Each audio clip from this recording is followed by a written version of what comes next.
പൗലോസ് റോമാക്കാർക്ക് എഴുതിയ ലേഖനം അധ്യായം 14. പ്രവചനപരവും ഭാഷാപരവും. സ്നേഹമായിരിക്കട്ടെ നിങ്ങളുടെ ലക്ഷ്യം. അതേസമയം ആത്മീയ ദാനങ്ങൾക്കായി, പ്രത്യേകിച്ച് പ്രവചനപരത്തിനായി തീഷ്ണതയോടെ ആഗ്രഹിക്കുവിൻ. ഭാഷാപരമുള്ളവൻ മനുഷ്യരോടല്ല ദൈവത്തോടാണ് സംസാരിക്കുന്നത്. അവൻ പറയുന്നത് ആരും ഗ്രഹിക്കുന്നില്ല. അവൻ ആത്മാവിനാൽ പ്രചോദിതനായി രഹസ്യങ്ങളെക്കുറിച്ച് സംസാരിക്കുന്നു. നേരെ മറിച്ച് പ്രവചിക്കുന്നവൻ മനുഷ്യരോട് സംസാരിക്കുന്നു. അത് അവരുടെ ഉത്കർഷത്തിനും പ്രോത്സാഹനത്തിനും ആശ്വാസത്തിനും ഉപകരിക്കുന്നു. ഭാഷാവരത്തോടെ സംസാരിക്കുന്നവൻ തനിക്ക് തന്നെ അഭിവൃദ്ധി കൈവരുത്തുന്നു. പ്രവചിക്കുന്നവനാകട്ടെ സഭയ്ക്കും. നിങ്ങളെല്ലാവരും ഭാഷാവരത്തോടെ സംസാരിക്കണമെന്ന് ഞാൻ ആഗ്രഹിക്കുന്നു. എന്നാൽ നിങ്ങൾ പ്രവചിക്കുന്നെങ്കിൽ അത് കൂടുതൽ ഉത്തമം. ഭാഷാവരമുള്ളവൻ്റെ വാക്കുകൾ സഭയുടെ ഉത്കർഷത്തിനുതകും വിധം ആരെങ്കിലും വ്യാഖ്യാനിക്കുന്നില്ലെങ്കിൽ പ്രവചിക്കുന്നവനാണ് അവനേക്കാൾ വലിയവൻ. സഹോദരരെ, ഞാൻ ഭാഷാവരത്തോടെ സംസാരിച്ചുകൊണ്ട് നിങ്ങളുടെ അടുക്കിലേക്ക് വരികയും എന്തെങ്കിലും വെളിപാടോ വിജ്ഞാനമോ പ്രവചനമോ പ്രബോധനമോ നൽകാൻ സാധിക്കാതിരിക്കുകയും ചെയ്താൽ നിങ്ങൾക്ക് എന്തു പ്രയോജനം? വീണ, കുഴൽ മുതലായ അചേതനങ്ങളായ സംഗീതോപകരണങ്ങൾ പോലും വ്യതിരിക്തമായ ശ്രുതി പുറപ്പെടുവിക്കുന്നില്ലെങ്കിൽ അവയുടെ സ്വരങ്ങൾ തിരിച്ചറിയാൻ സാധിക്കുമോ? കാഹളധ്വനി അസ്പഷ്ടമാണെങ്കിൽ ആരെങ്കിലും യുദ്ധത്തിന് തയ്യാറാകുമോ? അതുപോലെ തന്നെ നിങ്ങളുടെ കാര്യവും. ഭാഷാവരം കൊണ്ട് അവ്യക്തമായി സംസാരിച്ചാൽ ആർക്ക് എന്തു മനസ്സിലാകും? വായുവിനോടായിരിക്കും നിങ്ങൾ സംസാരിക്കുന്നത്. അർത്ഥമുള്ള അനേകം ശബ്ദങ്ങൾ ലോകത്തിലുണ്ട്. എന്നാൽ ഭാഷയുടെ അർത്ഥം ഞാൻ ഗ്രഹിക്കുന്നില്ലെങ്കിൽ സംസാരിക്കുന്നവന് ഞാനും എനിക്ക് അവനും അന്യനായിരിക്കും. നിങ്ങളുടെ കാര്യവും അങ്ങനെ തന്നെ. നിങ്ങൾ ആത്മീയ കാര്യങ്ങളിൽ ഉത്സുകരായിരിക്കുന്നത് കൊണ്ട് സഭയുടെ ഉത്കർഷത്തിനായി യത്നിക്കുവിൻ. അതിനാൽ ഭാഷാവരത്തോടെ സംസാരിക്കുന്നവൻ വ്യാഖ്യാനത്തിനുള്ള കഴിവിനായി പ്രാർത്ഥിക്കണം. ഞാൻ ഭാഷാവരത്തോടെ പ്രാർത്ഥിക്കുമ്പോൾ എൻ്റെ ആത്മാവ് പ്രാർത്ഥിക്കുന്നു, എന്നാൽ എൻ്റെ മനസ്സ് ഫലരഹിതമായിരിക്കും. ഞാൻ എന്താണ് ചെയ്യേണ്ടത്? ഞാൻ എൻ്റെ ആത്മാവ് കൊണ്ടും മനസ്സുകൊണ്ടും പ്രാർത്ഥിക്കും, ആത്മാവ് കൊണ്ടും മനസ്സുകൊണ്ടും പാടുകയും ചെയ്യും. നേരെ മറിച്ച് നീ ആത്മാവ് കൊണ്ട് മാത്രം സ്തോത്രം ചെയ്താൽ നിൻ്റെ വാക്കുകൾ ഗ്രഹിക്കാൻ ത്രാണിയില്ലാത്ത അന്യൻ നിൻ്റെ കൃതജ്ഞതാസ്തോത്രത്തിന് എങ്ങനെ ആമേൻ പറയും? നീ ഉചിതമായി കൃതജ്ഞതയർപ്പിക്കുന്നുണ്ടായിരിക്കാം, എന്നാൽ അപരന് അത് പരിപോഷകമാകുന്നില്ല. നിങ്ങളെല്ലാവരെയും കൂടുതലായി ഞാൻ ഭാഷാപരത്തോടെ സംസാരിക്കുന്നുണ്ട് എന്നതിൽ ഞാൻ ദൈവത്തിന് നന്ദി പറയുന്നു.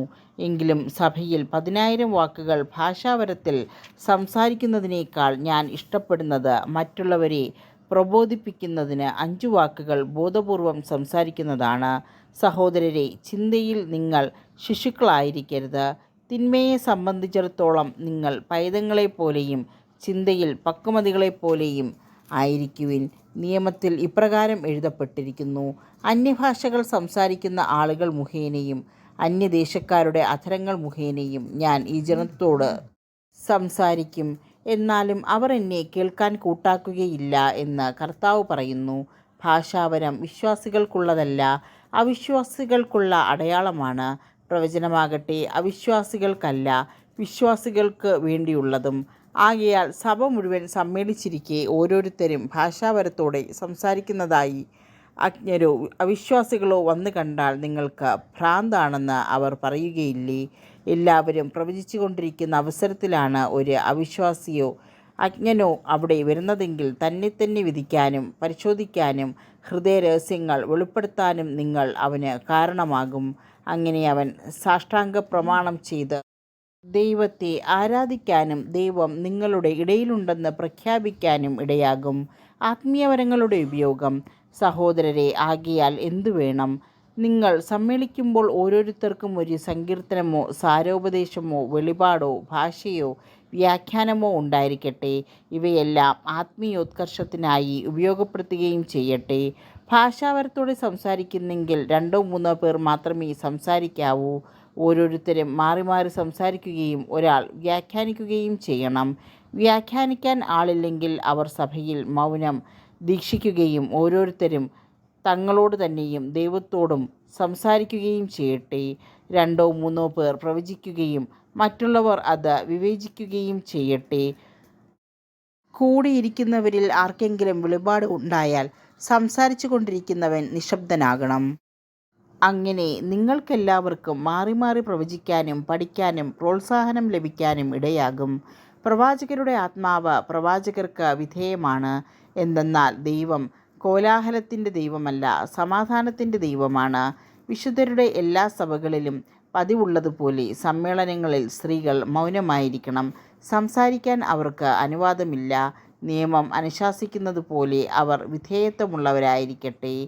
അവർ എന്തെങ്കിലും പഠിക്കാൻ ആഗ്രഹിക്കുന്നെങ്കിൽ വീട്ടിൽ വെച്ച് ഭർത്താക്കന്മാരോട് ചോദിച്ചു കൊള്ളട്ടെ.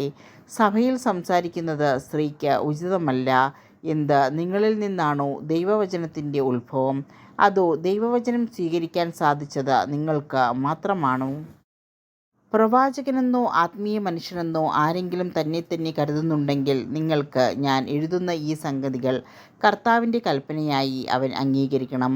ആരെങ്കിലും ഇത് അംഗീകരിക്കുന്നില്ലെങ്കിൽ അവനും അംഗീകരിക്കപ്പെടുകയില്ല. ആകയാൽ എൻ്റെ സഹോദരരെ, പ്രവചനപരത്തിനായി തീവ്രമായി അഭിലഷിക്കുവിൻ. ഭാഷാപരത്തോടെ സംസാരിക്കുന്നവരെ നിരോധിക്കേണ്ട. എല്ലാ കാര്യങ്ങളും ഉചിതമായും ക്രമമായും ചെയ്യുവിൻ.